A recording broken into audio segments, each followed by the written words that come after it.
So now's the fun part. I'm going to walk you step by step by step how to start growing microgreens from a tray. One of the first things you're going to want to do or think about doing is soaking seeds overnight. This is 100% optional, especially for smaller seeds like herbs or lettuces, broccoli that are smaller seeds. You really don't want to soak it because they're so small. They're going to just get all stuck together.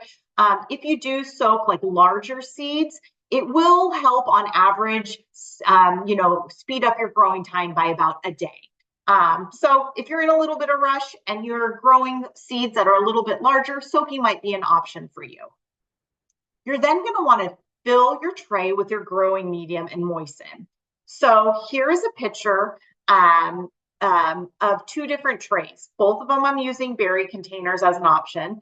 This first picture is using coconut coir.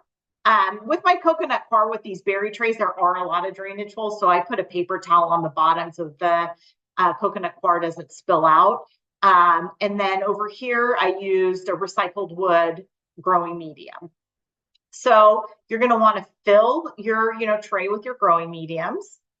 That's the first step. Then you're going to want to scatter your seeds. So for a container the size of these berry containers, you're going to use about 1 teaspoon. So you'll scatter them easily.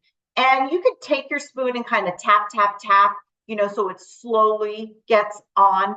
And just make sure it's pretty even. And let me do a little zoom up for you. So see, you could see in this, when I zoom up, you'll see seeds are pretty much scattered everywhere.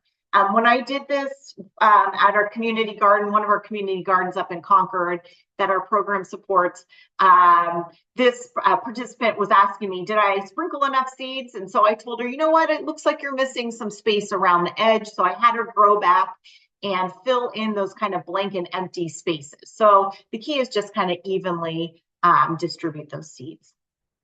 And then you're going to want to mist with water. So what you're going to want to do, let me back up a little bit. The growing medium, you do want to moisten it. Sorry, I didn't say that. So if you have the coconut coir, I highly recommend you get the right moisture level of that coconut coir in that bucket. You want it to be light and fluffy and kind of like the wetness of a wrung out sponge. If it's too wet, you're going to drown your seeds. So you want it that light and fluffy. So get it to the right moisture before you put it in the tray. If you're using a grow tray, you'll place this growing medium in the tray, and then I get a plate, fill the plate with water, and just let it moisten on the plate so that grow pad's nice and moist. Okay, then you scatter your seeds, and then you mist it. So you're misting it on the top. That's going to get both the bottom will be touching water, touching the growing medium, and then you're getting water on the top to mist it. So until, the seeds germinate, you want to make sure both the growing medium is wet, and then you mist on top to keep it wet on the top as well. And I usually do that about once a day. Because if you think about when you grow seeds, usually they're underground, so they don't dry out as fast because they're not exposed to as much air.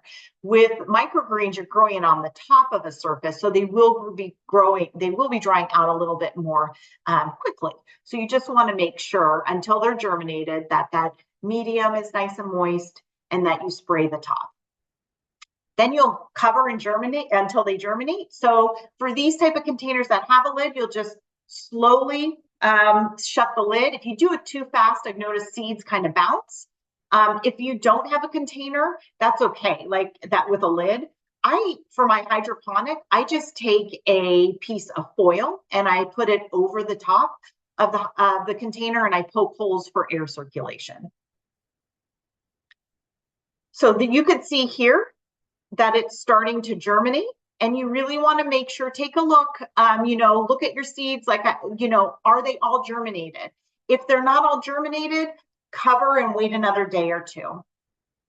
Once they're all germinated, you can remove the cover and start to green it up. So what you do is, you could see from this picture, the seeds are germinated. I took the cover off, and then I'm going to move it into a window where it could get 10 or more light hours or have a grow light over it. So it's very interesting. Do you see how these microgreens are kind of yellow, the top of the seeds? Don't be surprised, you will, because you're depriving the plant of light. So, once you expose the plant to light, then, it'll start to get the chlorophyll and it will get green up is what we call it. So once it has that interaction with light and photosynthesis starts, then the chlorophyll, can be produced and you'll start to see your plant turning green, which is pretty cool. It happens within a day or so. And then maintain consistent moisture. So I like to bottom water. So what that means is if I take this tray, I'll put a plate down, fill it with water, and I just let it soak until the tray is filled with water, till the medium is fully moist. So you usually will want to do that daily. You don't need to mist anymore once you take the top off. Misting it could cause mold or other things, and it's not going to really get to the bottom. You really want to keep the seeds and the roots wet. So misting's fine while you're waiting for the seeds to germinate, but after that, just water from the bottom, and that'll keep the seeds and the plant from growing.